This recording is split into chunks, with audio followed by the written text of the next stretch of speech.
జీవించుతున్నానంటే ఆయన లాస్ట్గా వచ్చేసరికి మెలకువ కలిగి సజీవుడుగా లేవనుకో, ఏమేస్తానన్నాడు? మొఖాను వేస్తాడంట. ఆయన మొఖాను వేసేలా మనము ఉండకూడదు. ఆమేన్, హల్లెలూయా. నేను జీవించుతున్నాను అంటే సరిపోదు, కానీ ఆ జీవితానికి తగ్గ మాదిరి కలిగిన జీవితం, సాక్ష్యం అనేది నిలకడగా ఉండాలి.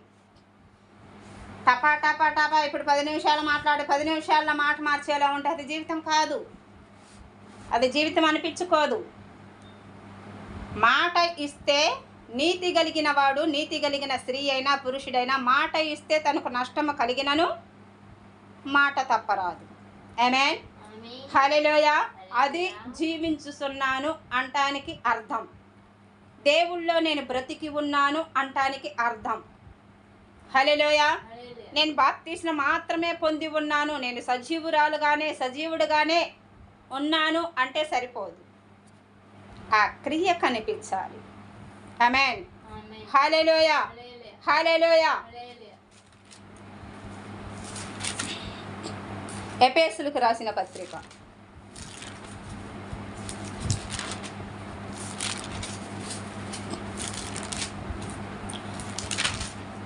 3వ అధ్యాయం 4వ వచనం. మీరు దానిని చదివిన ఎడల దానిని బట్టి ఆ క్రీస్తు మర్మమును గురించి నాకు కలిగిన జ్ఞానము గ్రహించుకోగలరు.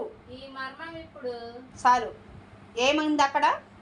మీరు దానిని, అవునా, మీరు దానిని చదివిన ఎడల దానిని బట్టి ఆ క్రీస్తు మర్మమును గురించి. దేని గురించి అండి? క్రీస్తు మర్మాన్ని గురించి. క్రీస్తు మన కోసం వచ్చాడు, సిలువలో రక్తం కార్చాడు, ప్రాణం పెట్టాడు, అయిపోయింది. నేను ఆయన నమ్ముతున్నా, నా కోసమే వచ్చాడు, ప్రాణం పెట్టాడు, అయిపోయిందండి, నేను నమ్ముతున్నా, ఆయన దేవుడని నేను నమ్ముతున్నాను, ఆయన నామం పేరట నేను విశ్వసించి బాప్తీసును పొంది ఉన్నాను. చాలు, ఇక అయిపోయింది. నా జీవితం ఒక క్రీస్తు అంటుకట్టబడ్డాను అంటే సరిపోదు. ఆమేన్, హల్లెలూయా. అక్కడ ఏమి ఉన్నది? ఏమి లిఖితం చేశాడంటే మర్మం ఉన్నదంట. అక్కడ క్రీస్తులో మనం కడుక్కున్నాను, మృతుల్లో గుంట నేను లేచిన వాడనే అనుకుంటున్నాము, కానీ ఇక్కడ ఒక విషయము ఉన్నది. ఆమేన్. మీరు దానిని చదివిన ఎడల దానిని బట్టి క్రీస్తు మర్మాన్ని గురించి. అంటే క్రీస్తులో ఏమి ఉన్నదంటే ఒక మర్మం ఉన్నదంట. ఆమేన్, హల్లెలూయా, హల్లెలూయా. అది ఏమి మర్మం? ఆయన గురించి మన కోసం వచ్చాడు, ప్రాణం పెట్టాడు కదా, ఆయన నేను నమ్మా, దేవుడని విశ్వసించా, ఆయన నామం పేరట బాప్తీసును పొందేశా, అయిపోయింది. ఇక అదేనా మర్మం అంటే? దాంట్లోనే ఉందా మర్మం? కాదండి. క్రీస్తు లేఖనాలను ఆయన ఎందుకు వచ్చాడు, ఎందుకు ప్రాణం ఇచ్చాడనే మర్మం ఒకటి ఉన్నది. ఆమేన్, హల్లెలూయా, హల్లెలూయా. యెషయా గ్రంథం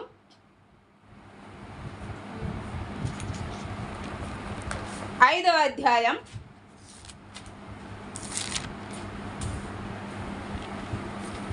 6వ వచనం.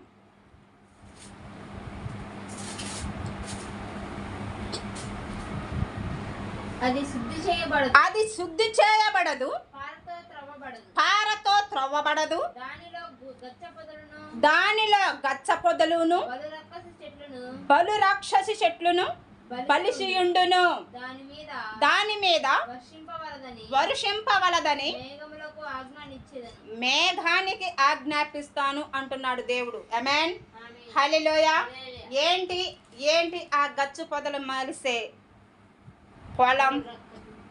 బహురాక్షసి చెట్లు అంటే ఏంటి? అది ఏమై ఉన్నది? కఠిన హృదయాలు, కఠినపరచబడిన మనసు, కఠినమైన ఆలోచన విధానం కలిగిన మనస్తత్వమే ఒక దేహానికి పోల్చబడిన పొలం లాంటిది. ఆమేన్. హల్లెలూయా. దీంట్లో వర్షింపవద్దని నేను ఆజ్ఞాపిస్తానంటే ఏంటి ఆ వర్షం అంటే పరిశుద్ధాత్మ తాకిడి రాదు. ఆ మనుషులు ఎంతకాలం ఎన్నాళ్ళు దేవుళ్ళలోకి వెళ్ళినా, ఎన్ని కళలు ఎన్ని దర్శనాలు చూసినా పరిశుద్ధాత్మ తాకిడి ఉండదు. చాలామందికి ఎన్ని సంవత్సరాలు తరబడిపోయినా ఆ అనుభవంలోకి వెళ్ళలేరండి. ఆమేన్. హల్లెలూయా. ఎందుకంటే వాళ్ళ హృదయాలు కాఠిన్యముగా ఉన్నవి, కఠినపరచబడి ఉన్నవి, ముళ్ళ పొదలు లాంటివి. అంటే ఊరికి ఏలెత్తి చూపే గుణము కలిగి ఉంటారు. పక్కన వాళ్ళ మీద ఏలెత్తి చూపి కొండాలు చెప్పే మాటలు, ముచ్చట్లాడే వ్యర్థమైన మాటలు ఉచ్చరణ చేయటానికే వాళ్ళ పెదాలని, వాళ్ళ నోరిని, వాళ్ళ దేహాన్ని ఉపయోగిస్తారు. కానీ పరిశుద్ధాత్మ తాకిడనే వర్షం నా మీదకు, నా హృదయంలోకి ఎందుకు రావటం లేదు అనే గ్రహింపు కోల్పోతారు. ఆమేన్. హల్లెలూయా. ఎందుకంటే కాఠిన్యమైన మనసు, కఠిన హృదయాలు వాళ్ళకి.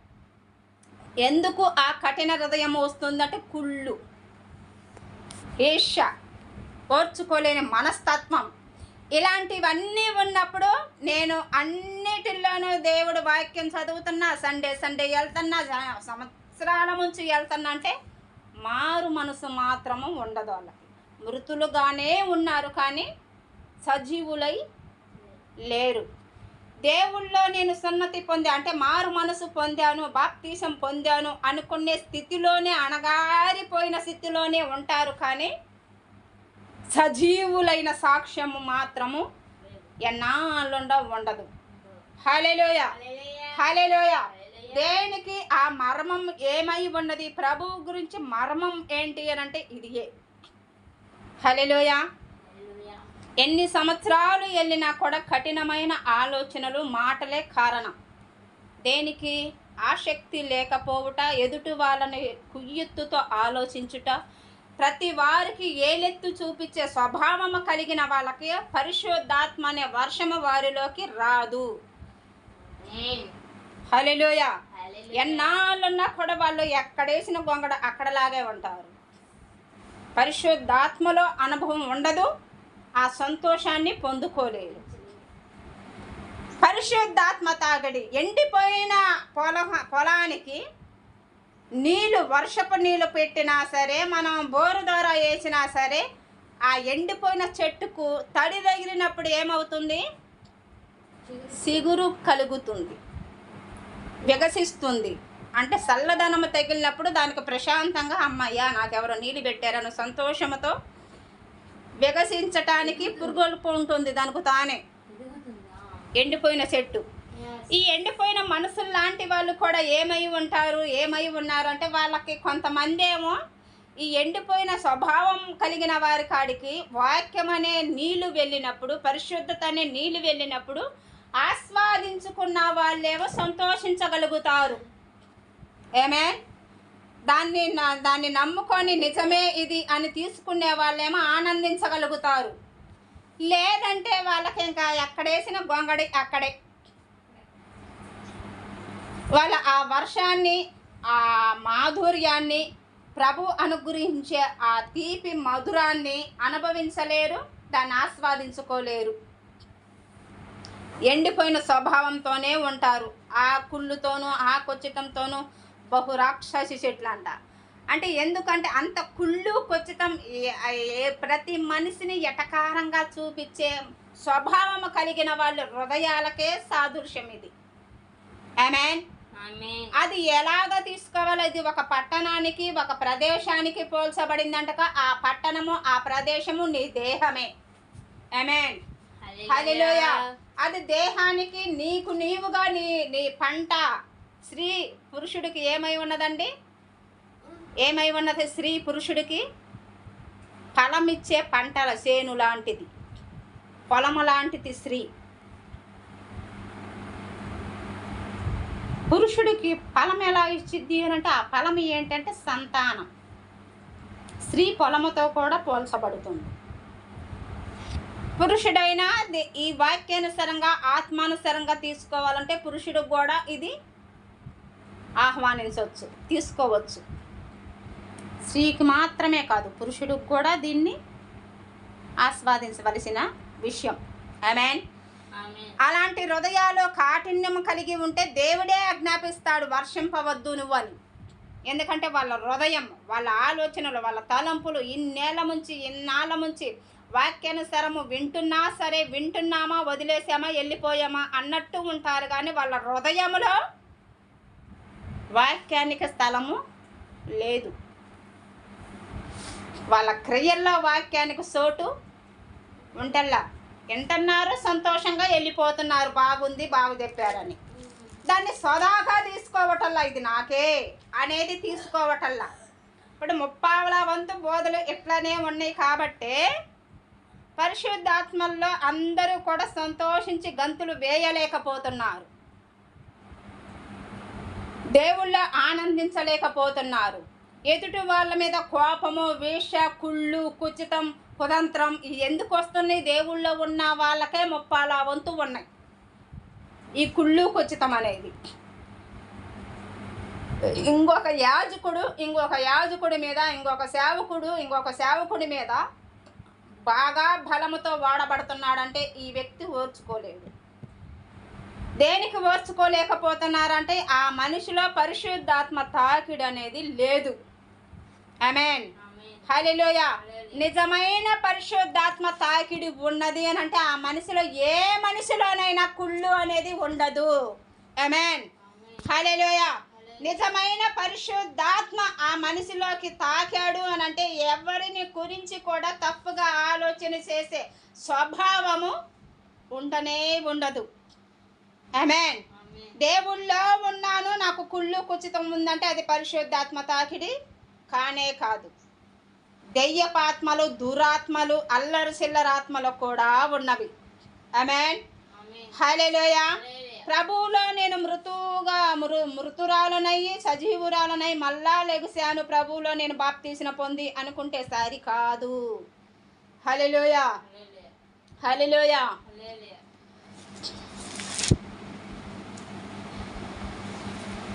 కొలసీలకు రాసిన పత్రిక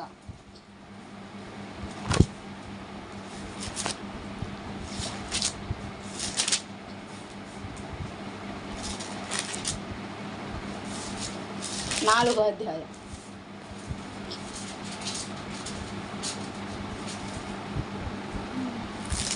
ఏడు 8 వచనాలు. ప్రియ సహోదరుడును ప్రభువునందు నమ్మకమైన పరిచారకుడును నా తోటి సేవకుడనైన తుకీకు నన్ను గురించి సంగతులన్నీ మీకు తెలియచేయును. మీరు మా స్థితి తెలుసుకునినట్లును మీ హృదయములను అతడు ఆదరించినట్లును అతనితో కూడా ఎవరిని? అతనితో కూడా నమ్మకమైన ప్రియా సహోదరుడైన ఒనేసిమును మీ యొద్దకు పంపుతున్నాను. అతడు మీ యొద్ద నుండి వచ్చినవాడే. మీరు ఎక్కడి సంగతులన్నీ మీకు తెలియచేయును. ఆమేన్.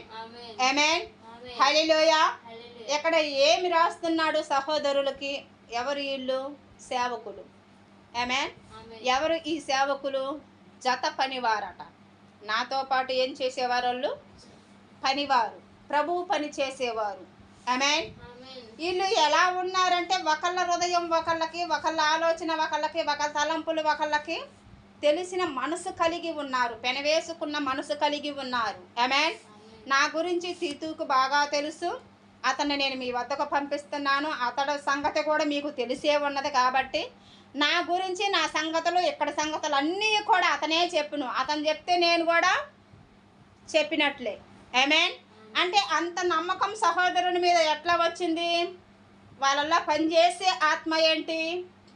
దేవుని ఆత్మ. ఆమేన్.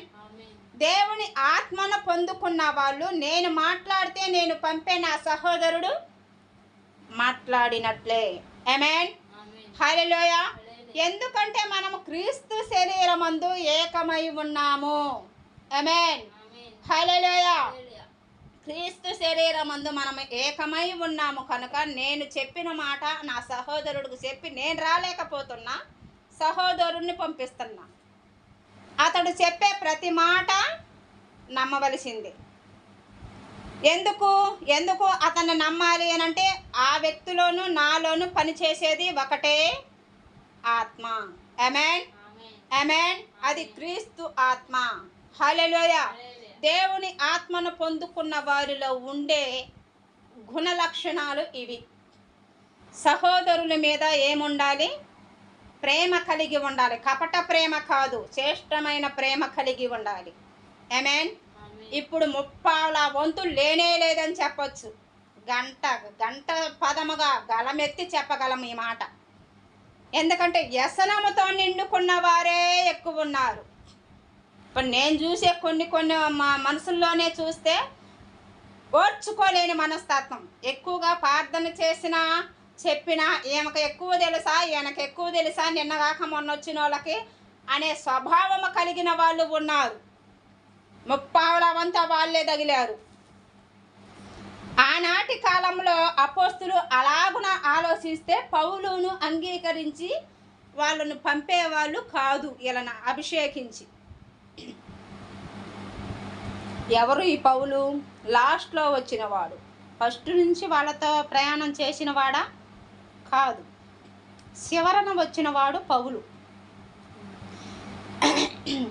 ఇతడు ప్రభు నామం బట్టి ప్రకటన చేస్తున్నప్పుడు అపోస్తులు 11 మంది ఏం చేశారండి? విశ్వసించారు, నమ్మారు.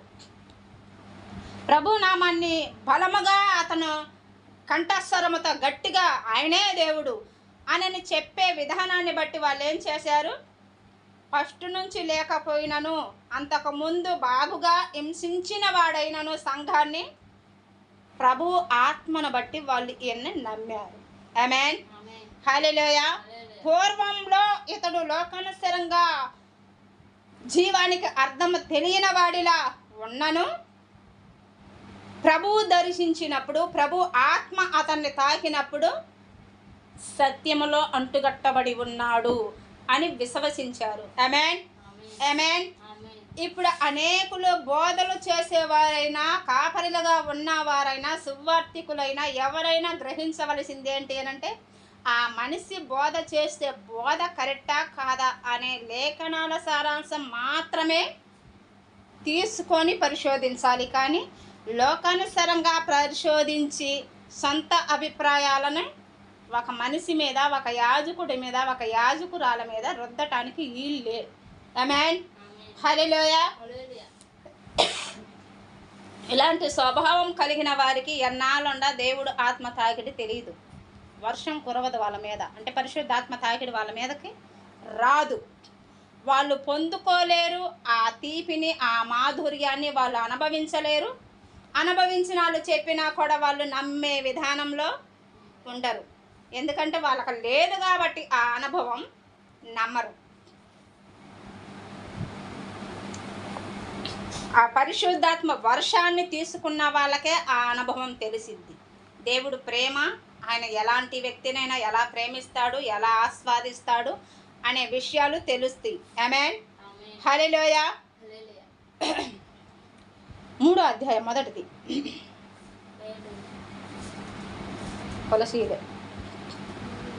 మీరు క్రీస్తుతో కూడా లేపబడిన వారైతే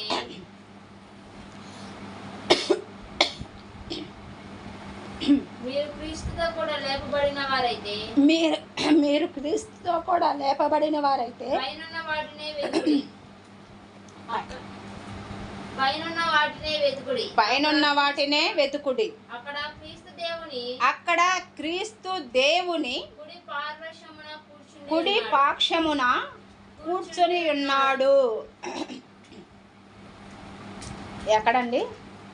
ఎవరైనా? క్రీస్తు ఎవరంట? దేవుని కుడి పాక్షమున కూర్చొని ఉన్నాడు. ఆమేన్. ఆమేన్. ఆమేన్. హల్లెలూయా. మంచినీళ్ళు వచ్చింది. చూసుకుంటే అంతే ఉంటుంది.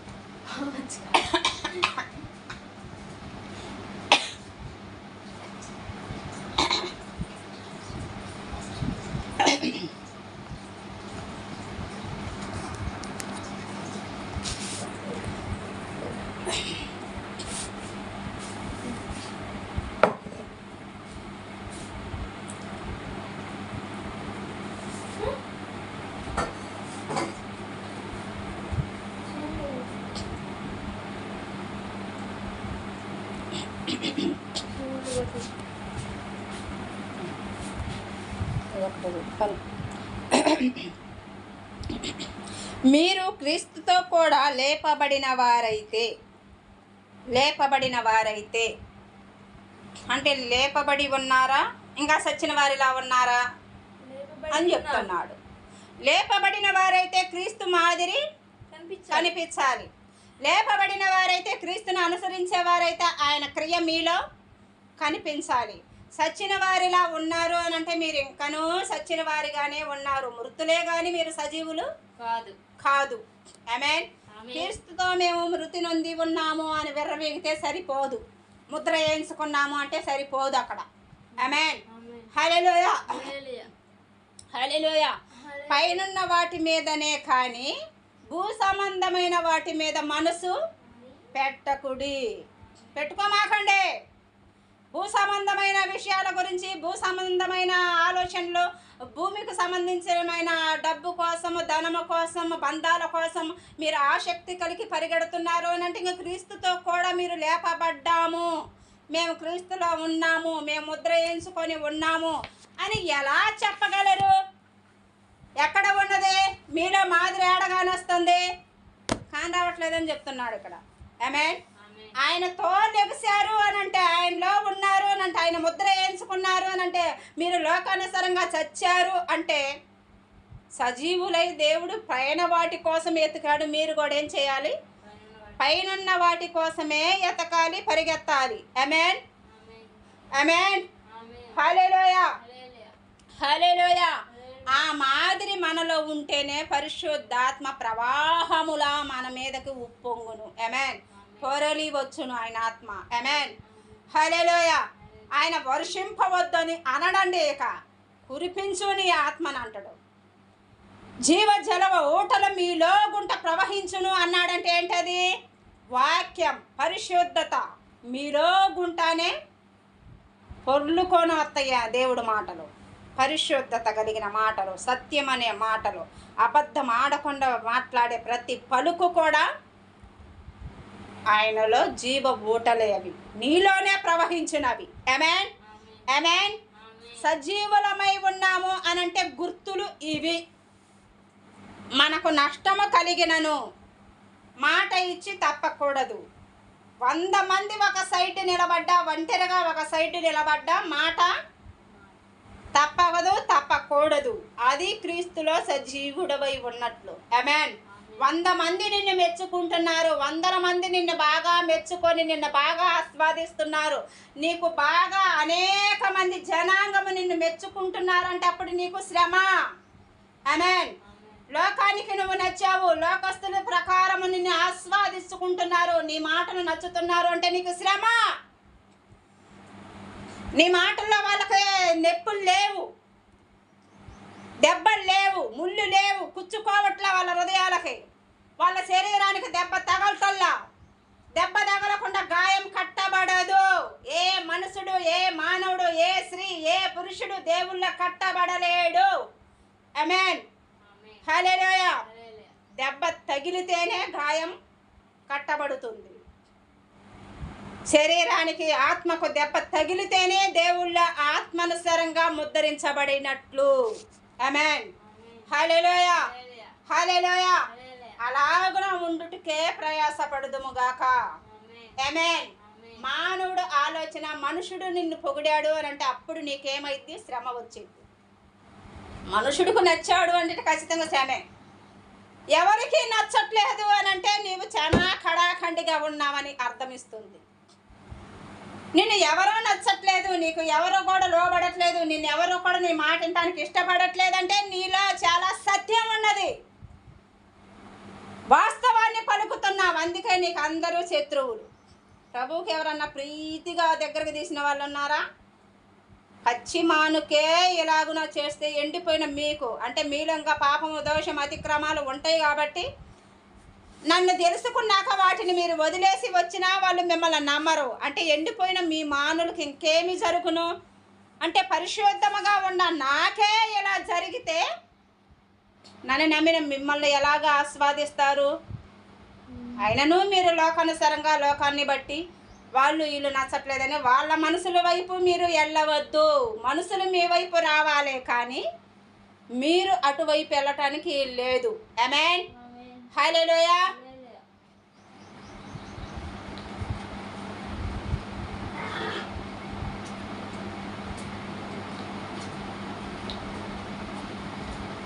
ప్రార్థన మోకరించి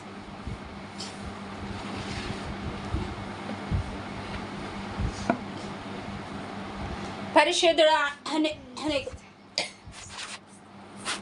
స్తోత్రం స్తోత్రం స్తోత్రం. సర్వశక్తిమంతుడా నీకు స్తోత్రం, సర్వోన్నతుడా నీకు వందనాలు. కృప కలిగిన నా దేవుడవు నీవు, సర్వశక్తిమంతుడవు, సర్వానికి కర్తవు, సర్వాన్ని సృష్టించిన నా దేవుడవు, నా తండ్రివి, నా కేడము, నాకు బలమైన దేవుడవు నీవే తండ్రి. నాకు బలముగా ఉన్న దేవా నీకు వందనాలు చెల్లిస్తున్నాను. పరిశుద్ధుడా నా ప్రాణ ఆత్మ శరీరము నేను నీ దానను తండ్రి. నీ సిత్తము నా పట్ల, నీ ప్రణాళిక నా పట్ల, నా తండ్రి నీలో నేనేమై ఉన్నానో నీ పట్ల నా ఆలోచన, నా తలంపు, నా మాట, నా ఆలోచనలు, నా చూపులు, నా నడవిలకులు ఎలా ఉన్నవో నేను ఎలాగునో అడిగేస్తున్నాను, ఎలాగునో మాట్లాడుతున్నాను, ఎలాగునో చూస్తున్నాను. పరిశుద్ధుడా నేనేమై ఉన్నానో సమస్తము కూడా నీవు ఎరిగి ఉన్నావు తండ్రి. నీ బిడ్డలైన నీ సొత్తు, నీ పేరు పెట్టబడిన వారు నా తండ్రి, నీ వధువు సంఘము నా తండ్రి, సిద్ధపాటు మనసు కలిగి నా తండ్రి మృతులుగా కాక సజీవులై ఉండేలా కృప చూపండి. ఏదైనా లోటుపాటులుంటే యేసు నామములో సరిచేయబడును గాక. సరిచేసుకునే మనసు, ఆలోచన నీ సంఘానికి వచ్చును గాక. సహాయం చేయండి, కృప చూపండి అయ్యా. ఊరికనే నా తండ్రి ఇన్నాళ్ళు నా తండ్రి శ్రమపడి ఉన్నామా అనే గ్రహింపు కలిగి సరిచేసుకునే ఆలోచన, తలంపులు యేసు నామములో నీ సంఘంలోకి వచ్చును గాక. నీ సంఘానికి గలిబిలి చేస్తున్నా యెజబేలు ఆత్మలు, దురాత్మలు నా తండ్రి, గలిబిలి చేసే అల్లరి చిల్లర ఆత్మలు యేసు నామములో కొట్టివేయబడును గాక. యేసు నామములో కొట్టివేయబడును గాక. సంఘంలో నీవే నిజమైన దేవుడవని నిజ ఆత్మను ధరించుకొని అగ్ని కణములతో నా ప్రభువా నీ బిడ్డలు, నీ సేవకులు, నీ కాపరులు యేసు నామములో నింపబడుదురుగాక. నీ అంత్య దినముల్లో నీ వధువనే సంఘం యేసు నామములో మండునుగాక. మైలహీనాన్ని కాల్చివేసే నా తండ్రి శ్రేష్టమైన అగ్ని వలె నీ సంఘము మండునుగాక. యేసు నామములో సత్యం అనే దట్టిని కట్టుకుందురుగాక. నీతి అనే ఖడ్గాన్ని పట్టుకొని నా ప్రభువా, నీతి అనే నా తండ్రి పరిశుద్ధుడా మనసు, ఆలోచన కలిగిన తండ్రి, తలంపులు కలిగిన ప్రభువా, సత్యాన్నే పొరుగు వారితో మాట్లాడాలి అనే ఆలోచన కలిగిన ప్రభువా ఈ అంత్య దినముల్లో నీ సంఘము సరిచేయబడునుగాక. యేసు క్రీస్తు నామములో నా తండ్రి వాక్యమనే ఖడ్గాన్ని చేత పట్టుకుందురుగాక. సమాధానం అనే నా ప్రభు జోళ్ళు తొడుక్కొని నా ప్రభు ప్రతి వారితో సమాధానము కలిగి ఉందురుగాక. ఎవరితో ఏం మాట్లాడాలి అనే వివేచన, జ్ఞానం, ఆత్మ కూడా నీవే దయచేయబడుదువుగాక. నీవే సహాయం చేయండి, కృప చూపండి. జ్ఞానము ఎక్కడ ఉన్నది అంటే అది నీ వద్ద ఉన్నది. బుద్ధి జ్ఞానములు ఇచ్చు దేవుడవు నీవై ఉన్నామని నా ప్రభువా నీ పాద సన్నిధిలో యేసు నామములో వివేచన, జ్ఞానం, ఆత్మశక్తి నాకు దయచేయబడును గాక. సహాయం చేయండి, కృప చూపండి నాన్న. నీ సంఘాన్ని ఆశీర్వదించండి, దీవించండి. ఈ పునరుద్ధారమున నా ప్రభువా నేను మృతును కాదు సజీవుడనై ఉన్నానని ప్రతి ఒక్క సంఘము కూడా నా ప్రభువా నీ వధువు సిద్ధపాటు కలిగి ఉండునుగాక. కనిపెట్టే మనసు, ప్రార్థన ఆత్మ కలిగి ఉండునుగాక. యేసు నామములో నీ బూరధ్వని వినగలిగే చెవి కలిగి ఉండునుగాక. నీ పెళ్లి కుమార్తె సిద్ధపాటు మనసు, మైలహీన వస్త్రాలు తీసివేసి పరిశుద్ధాత్మదేవ పరిశుద్ధమైన వస్త్రముతో, పెళ్లి వస్త్రముతో అలంకరించబడి వధువు వలె యేసు నామములో సిద్ధపాటు కలిగి ఉండునుగాక. నీ కృప చూపి సహాయం చేయండి. చేతి పని చేసే ప్రతి ఒక్కరిని జ్ఞాపకం చేసుకోండి అయ్యా. చిన్న పెద్ద రైతులను జ్ఞాపకం చేసుకో, వ్యాపారస్తులను జ్ఞాపకం చేసుకో, పని చేసే వారిని జ్ఞాపకం చేసుకోండి నాన్న. వాహనాలు నడిపే ప్రతి ఒక్కరిని మీరు జ్ఞాపకం చేసుకోండి. రోగంతో ఉన్న ప్రతి వారిని జ్ఞాపకం చేసుకోండి. బీపీ, షుగర్, ఆస్మా, థైరాయిడ్తో బాధపడుతున్న వారు నా ప్రభు, హెచ్ఐవితో బాధపడుతున్న వారు, క్యాన్సర్ గడ్డలతో బాధపడుతున్న వారు, ప్రతి ఒక్కరిని కూడా నా ప్రభు నీ కృపతోనే, కేవలం నీ ఉచితమైన ప్రేమతో నా తండ్రి నువ్వు ప్రేమించేదేవడమని నా ప్రభు, నీ గాయాల చెంత మాకు స్వస్థత, విడుదల ఉన్నవి అని యేసు నామములో నీ బిడ్డలు నమ్మి నీ వైపు చూసిన ప్రతి ఒక్కరికి సమాధానము కలుగునుగాక. శాంతి సమాధానము మాకు అనుగ్రహించి ఉన్నావని నీ బిడ్డలు విశ్వసించి నీ వైపు ఏది ఆశించి చూస్తున్నారో, జాబుల కోసం ఎదురు చూసే యవ్వనస్తులను కూడా నా ప్రభువా, ఎవరు ఏ ఆసక్తితో తండ్రి అంటున్నారో నా ప్రభువా, నీ దగ్గర విచారణ చేసి నీ వైపు చూసిన ప్రతి ఒక్కరికి సమాధానం ఇచ్చి నీవే నీ బిడ్డలుగా నీ సాక్షులుగా నిలబెట్టమని వేడుకుంటున్నాను. ఈ అంత్య దినముల్లో ముఖ్యముగా యవ్వనస్తులు నీ కొరకు మండే మనసు కలిగి ఉందురుగాక. ఒక నీతి కొరకు నా తండ్రి నిలబడి సత్యం ఏంటనేది నా తండ్రి విచారణ చేసే మనసు యవ్వనస్తుల్లో పుట్టునుగాక. యవ్వన బలాన్ని వ్యర్థముగా నా తండ్రి ఉపయోగించుకొని నా ప్రభువ, లోకానుసరంగా అనేకులు ఎటు చూసిన నాశనకరము సావులు నా ప్రభువ, అయా నీ బిడ్డలు నా తండ్రి దాన్ని గ్రహించుకొని నా ప్రభువ, పరిశుద్ధుడా నీతిని ఒక ప్రవాహముగా నా తండ్రి భూమి మీద పారేలా చేయాలి అని అంటే నా ప్రభువ, అది నిన్ను ఎరిగి ఉన్నవారై ఉండాలి తండ్రి. అది నిన్ను ఎరిగి నా ప్రభువ, పరిశోధన లేఖనాల సారాంశాన్ని నా తండ్రి బాగుగా పరిశోధన చేసే మనసు నిలకడ యవనస్తులకు ఉండునుగాక. యవన బలాన్ని నీ కొరకు ఉపయోగించే మనసు కలిగి ఉందురుగాక. లోకము ఆలోచన విధానము సాతానుడు వేసే ఉచ్చు నుంచి వాళ్ళు విడుదల పొందుదురుగాక. యేసు నామములో దాన్ని గ్రహించుకొని నా ప్రభువా, పరిశుద్ధుడా సత్యం వైపు పరిగెత్తే మనసు కలిగి ఉందురుగాక. నీతితో న్యాయముతో ప్రతి ఒక్కరి పట్ల సహోదర భావన, సహోదర ప్రేమ కలిగి ఉందురుగాక. సహాయం చేయండి, కృప చూపండి నాన్న. అలాగున సౌజన్య సతీష్ని ఆశీర్వదించండి. ఆ బిడ్డలో నా తండ్రి పరిశుద్ధుడా, నీ బిడ్డలుగా నీ సొత్తుగా నీ సిలువ చాటున మరుగు చేసి నా ప్రభువా, మంచి ఆరోగ్యంతో వాళ్ళని నింపి నా తండ్రి నీ ముద్ర వేయబడేలా నా తండ్రి సతీష్ని మీరు జ్ఞాపకం చేసుకోమని వేడుకుంటున్నాను. బిడ్డలిద్దరికీ కూడా నీ బిడ్డలు నీ వారు ఎవరో నా తండ్రి నీవే వాళ్ళకి జీవిత భాగస్వాములు సమాకాలములో సకాలములో సమయంలో నా ప్రభువా యేసు నామములో సమకూర్చబడును గాక. అడ్డంకులు ఏది ఉన్నా యేసు నామములో కొట్టివేయబడును గాక. అపవాది కుయ్యుతులు ఏది అడ్డొచ్చినా యేసు నామములో తునాతునకలైపోవును గాక. సకాలములో వాళ్ళకు జీవితాలు సమకూర్చబడును గాక. వాళ్ళ జీవిత భాగస్వాములు నడిపించబడదురు గాక. కుమారుని మీరు జ్ఞాపకం చేసుకోండి, మంచి ఆరోగ్యాన్ని దయచేయండి. సౌజన్యాన్ని మీరు జ్ఞాపకం చేసుకోండి, మంచి ఆరోగ్యంతో నింపండి. మంచి వివేచన, జ్ఞానం, ఆత్మశక్తి దైశోపమని వేడుకుంటున్నాను. బిడ్డ చేతి పనిని మీరు ఆశీర్వదించండి, దీవించండి. ఎవరితోనైనా స్నేహభావము కలిగి ఉండుటకు సహాయం చేయండి. అధికారులకు బిడ్డ పట్ల దయ పుట్టించమని వేడుకుంటున్నాను. ఎస్తేరి నా ప్రభువా, రాజు పట్ల నా తండ్రి పరిశుద్ధుడా ప్రార్థించి రాజు ముందుకు వెళ్ళినప్పుడు దయ పొంది ఉన్న దయ అనేకులు నా తండ్రి ఎస్తేరి మీద దయ పొందినట్లుగా ఉన్నది. అలాగున నా ప్రభువా దయ పుట్టించే మనసు, దీర్ఘశాంతము, మాట్లాడే తీరు యేసు నామములో బిడ్డకు దయ చేయబడునుగాక. తనతో ఉన్న ప్రతి ఒక్కరు స్నేహభావము కలిగి ఉందురుగాక. సమాధానము, శాంతి దయ చేయబడునుగాక. చేతి పనిని ఆశీర్వదించండి, దీవించండి. నేను అనుకున్న పనిని కూడా నా ప్రభువా ఆ ప్లేస్కు నేను వెళ్ళటానికి నా తండ్రి నాకు చూపించిన ప్రతి మాట, ప్రతి వాగ్దానం, ప్రతి కళ, ప్రతి దర్శనం నీ చిత్తమే సిద్ధించునుగాక. యేసు నామములో అడ్డంకులు ఏమి వచ్చినా లయపరచబడునుగాక. ఆ ప్లేస్ నా ప్రభువా ఎక్కడ నా తండ్రి ప్రార్థన నడపటానికి కూడా ఇల్లు ఇవ్వగలుగుతారో వారిని ఎవరో నా తండ్రి నాకు తెలియదు. మరి నీవే నీ కృపాన్ని సన్నిధానాన్ని ముందుగా పంపించి నా ప్రభువా సమాధానపరిచి నా ప్రభువా ఆ గృహాన్ని ఇవ్వటానికి మీరు సహాయం చెయ్యండి. అది ఏ ప్లేసో, ఎక్కడో, ఎటువైపో నీవే మాట్లాడమని వేడుకుంటున్నాను. నీ వారిని మీరు కదిలించండి. ఆ ప్లేసులో మెట్టలుగా ఉన్న స్థలాలను సరళము చేయు దేవుడవు నీవై ఉన్నావు తండ్రి. నీవే నీ సన్నిధానాన్ని ముందుగా పంపించి సమాధానపరిచి ప్రార్థన నడపటానికి ఇప్పుడు జరుగుతున్న సిచ్యువేషన్లు బట్టి ఇవ్వటానికి చాలామంది ఇష్టపడట్లేదు యేసయ్యా. కానీ నీవు మాట్లాడితే సమస్తము సాధ్యమే. పరిశుద్ధుడా నీవు ముందుగా వెళ్ళి మాట్లాడిన ప్రభువా మందిరం నడపటానికి కూడా ఒక గృహం సహాయపడమని ఆ మనుషులు ఎవరో, ఆ కుటుంబం ఎవరో నా తండ్రి మీరే కదిలించి నీవే ఘనత వహించండి.